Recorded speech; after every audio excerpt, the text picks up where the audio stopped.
Hey guys, welcome to my channel. My name is MS Shilpa, student of MSc Biotechnology. So today I am going to discuss about proteomics, its types, and various methods that are involved in proteome analysis. So let's start.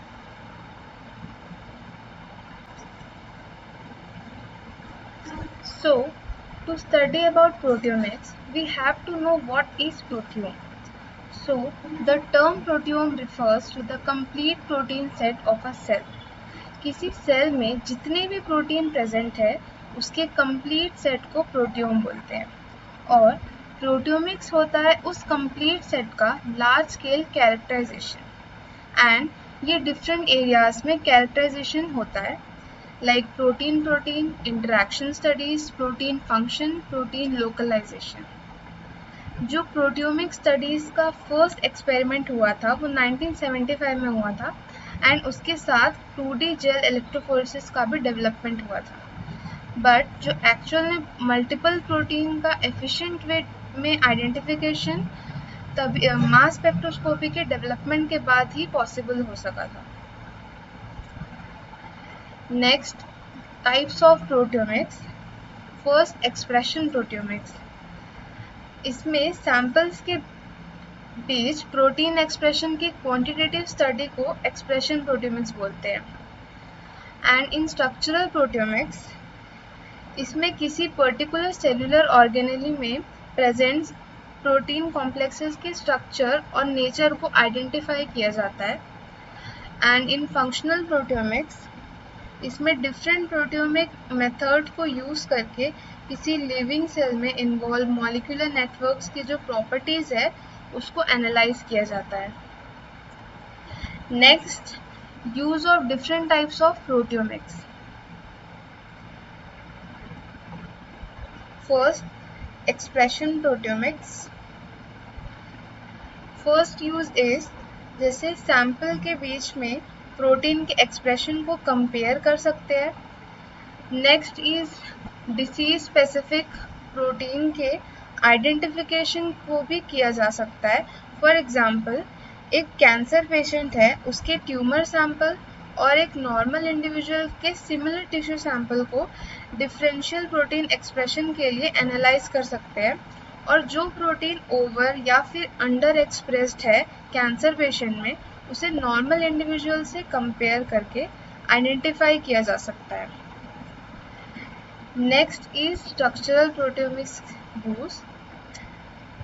इसमें एक complex में जितने भी protein present है उसके identification किया जा सकता है और प्रोटीन्स के भी जितने भी प्रोटीन प्रोटीन इंटरेक्शन हो रहे हैं उसका कैरेक्टराइजेशन और प्यूरिफिकेशन मेथड्स की हेल्प से we can isolate protein complexes. And in functional proteomics, एक लिविंग सेल में जो मॉलिक्यूलर नेटवर्क्स इन्वॉल्व है उसमें भी जो प्रोटीन पार्टिसिपेट कर रहे हैं उन प्रोटीन्स को आइडेंटिफाई किया जा सकता है और जो प्रोटीन्स न्यूक्लियर पोर कॉम्प्लेक्स में के प्रोटीन नेटवर्क्स में जो प्रोटीन्स इन्वॉल्व हो रहे हैं उसकी आइडेंटिफिकेशन और एनालिसिस भी हम फंक्शनल प्रोटियोमिक्स की हेल्प से कर सकते हैं।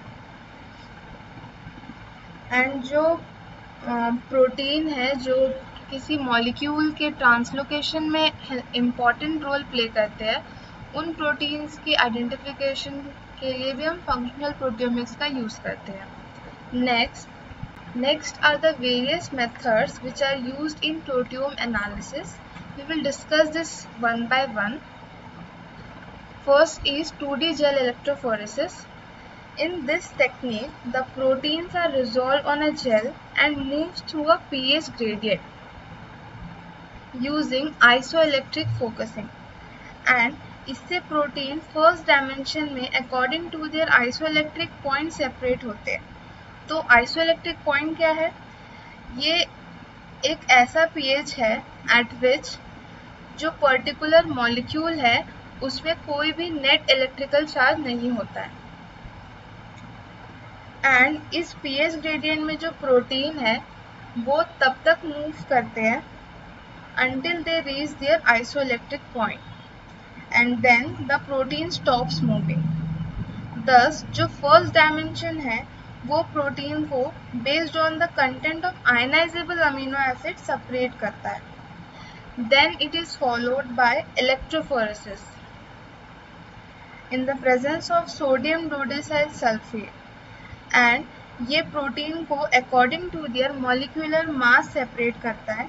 Then we can identify the protein by using mass spectroscopy. SDS page we will discuss in next slide. So next is SDS page.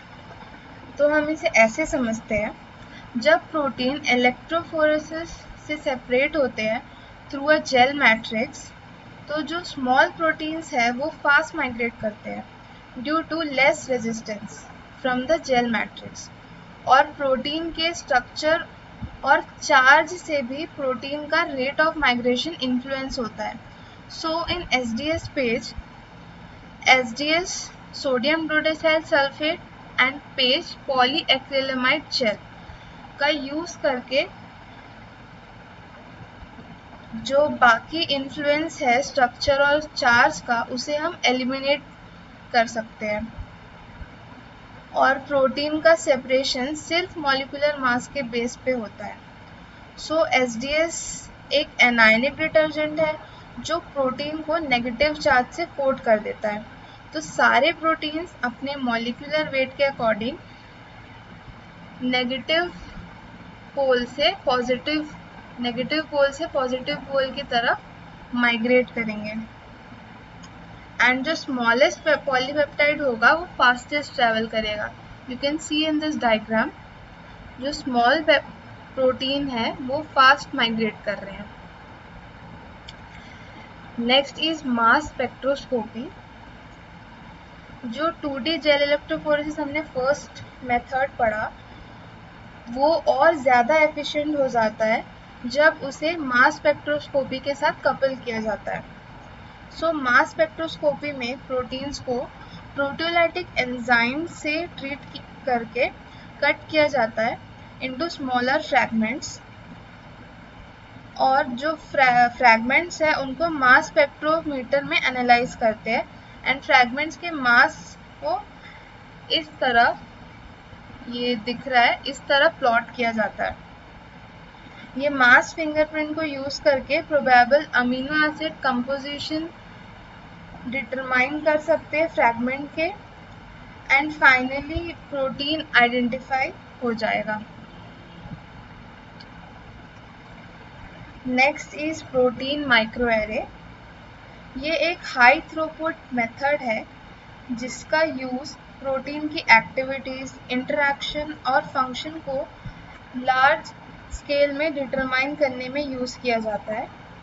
इसमें एक चिप में small amount of protein apply किया जाता है. ये डिफरेंट टाइप्स के होते हैं. First is analytical protein microarray, second is functional protein microarray, and third is reverse phase protein microarray. So in analytical protein microarray, इसमें स्पेसिफिक एंटीबॉडीज को chip surface में इमोबिलाइज करते हैं. इमोबिलाइज करके टारगेट प्रोटीन को एक कॉम्प्लेक्स सैंपल में capture किया जाता है, और इस टाइप के जो माइक्रोएरेज है वो प्रोटीन के एक्सप्रेशन लेवल्स को मेजर करने में और एक सैंपल प्रोटीन की बाइंडिंग एफिनिटीज को मेजर करने में यूज किया जाता है. Next is functional protein microarray. ये प्रोटीन फंक्शंस को कैरेक्टराइज करने में यूज किया जाता है. For example protein protein interaction, protein lipid interactions, protein DNA interactions, protein peptide interaction, and many more. Next is reverse phase protein microarray. इसमें proteins from healthy versus disease tissue और untreated versus treated sales को chip में bound करते हैं, and उनको antibodies से probe किया जाता है अगेंस्ट द टारगेट प्रोटीन, और इसका यूज अल्टर्ड या डिसफंक्शन प्रोटीन को डिटरमाइन करने में यूज होता है जो कि किसी डिसीज को इंडिकेट करता है, और हेमाटोपोइटिक स्टेम सेल या फिर प्राइमरी ल्यूकेमिया सैंपल्स को एनालाइज करने के लिए भी रिवर्स फेस प्रोटीन माइक्रोएरे का यूज किया जाता है. Next is x ray crystallography. ये टेक्निक प्रोटीन के 3D स्ट्रक्चर को डिटरमाइन करने का मोस्ट प्रिफर्ड टेक्निक है। इसमें हाईली प्यूरिफाइड प्रोटीन जो है प्रोटीन सैंपल को क्रिस्टलाइज करते हैं, देन एक्सरे बीम से एक्सपोज करते हैं, then subsequent diffraction patterns process होता है and to produce information about the size of repeating unit जो कि क्रिस्टल फॉर्म करता है एंड उसकी क्रिस्टल पैकिंग सिमेट्री को इनके बारे में इंफॉर्मेशन प्रोड्यूस करता है एंड ये सारे इंफॉर्मेशन से एक 3D स्ट्रक्चर प्रिपेयर किया जा सकता है। Next, applications. First, comparison of protein sequences. Protein sequence को कंपेयर करके सिमिलैरिटीज डिटरमाइन करते हैं जो कि एक प्रोटीन फैमिली को बिलोंग करते हैं। नेक्स्ट इज डिफरेंट स्पीशीज में सेम प्रोटीन को कंपेयर करके इवोल्यूशनरी रिलेशनशिप्स रिवील किया जा सकता है। नेक्स्ट एप्लीकेशन इज प्रोटीन के कॉमन मोटिव्स को सर्च करके जिससे कि प्रोटीन के फंक्शंस, उसका टारगेट डेस्टिनेशन पता लगाया जा सकता है। नेक्स्ट, सीक्वेंस डेटा से किसी डिसीज की मॉलिक्यूलर लेवल पे हम अंडरस्टैंड कर सकते हैं। नेक्स्ट, प्रोटीन इंटरेक्शन के जो मैप्स है उससे सेलुलर मेटाबॉलिज्म के जो क्रिटिकल स्टेप्स है उसको डिफाइन करने में बहुत हेल्पफुल होता है। लास्ट, प्रोटियोमिक डेटा से किसी डिसीज को ट्रीट करने में उसकी इंफॉर्मेशन भी मिल सकती है। That's all about proteomics. I hope you like it. Thank you.